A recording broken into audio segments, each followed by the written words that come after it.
Simulizi: mapacha wa nafsi mbili, mwili mmoja, nafsi tofauti. Episodi ya kwanza: siri ya kuzaliwa.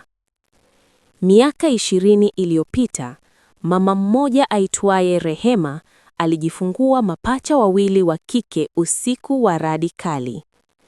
Mtoto wa kwanza aliitwa Aisha, wa pili Amina. Lakini mchungaji wa kijiji alitoa unabii wa kutisha. Watoto hawa si wa kawaida. Siku moja, nafsi zao zitabadilika na dunia yao haitakuwa ile ile. Familia ilipuuzia unabii huu. Walipofikisha miaka 18, Aisha alianza kuota ndoto za kumwona dada yake akilia ndani ya kioo huku akimuita kwa jina lake.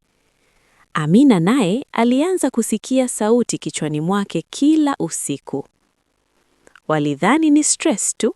Usiku mmoja wa mwezi mwekundu, walipokuwa wakigombana chumbani, radi ilipiga karibu na nyumba yao na wote wakazimia.